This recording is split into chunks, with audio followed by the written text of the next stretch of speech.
Money pay దొరకకపోవడం, చేసేస్తారు, లేకుంటే 5 కుటుంబ ఇయర్స్కి కలహాలు, మాట్లాడుకుంటారు. భార్యాభర్తలలో మనస్పర్ధలు, కోర్టు వ్యవహారాలు, చదువులలో పిల్లలు వెనకబడుట, ఆదాయం 10 ఖర్చు 20 అవుతున్నాయా?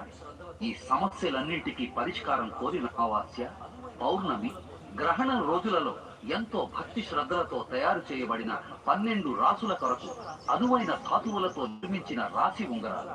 మేషరాశి కొరకు ఎరుపు వర్ణపు రాయి, వృషభ రాశి కొరకు తెలుపు వజ్రపు రాయి, మిథున రాశి వారికి నీలి వర్ణపు రాయి, కర్కాటక రాశి వారికి పాల తెలుపు ముత్యపు రాయి, సింహరాశి వారికి ఎరుపు వర్ణపు రాయి, హాయ్ హాయ్ కన్యా వ్యూవర్స్, రాశి వారికి నీలి థ్యాంక్ యూ వర్ణపు సో రాయి, మచ్ నా లైవ్ తులా రాశి వారికి వచ్చినందుకు. తెలుపు వజ్రపు రాయి, థ్యాంక్ యూ. మా వృశ్చిక చుట్టూ రాశి కొద్ది వారికి బిజినెస్, ఎరుపు రంగు రాయి, ధను చిన్న రాశి వారికి వ్యాపారం, పసుపు రంగు రాయి, మకర రాశి వారికి మీరు నీలం మరియు రీఛార్జ్ కాలాహాకి రాయి, కుంభరాశి వారికి నీలం మరియు కాలాహాకి రాయి, మీనరాశి వారికి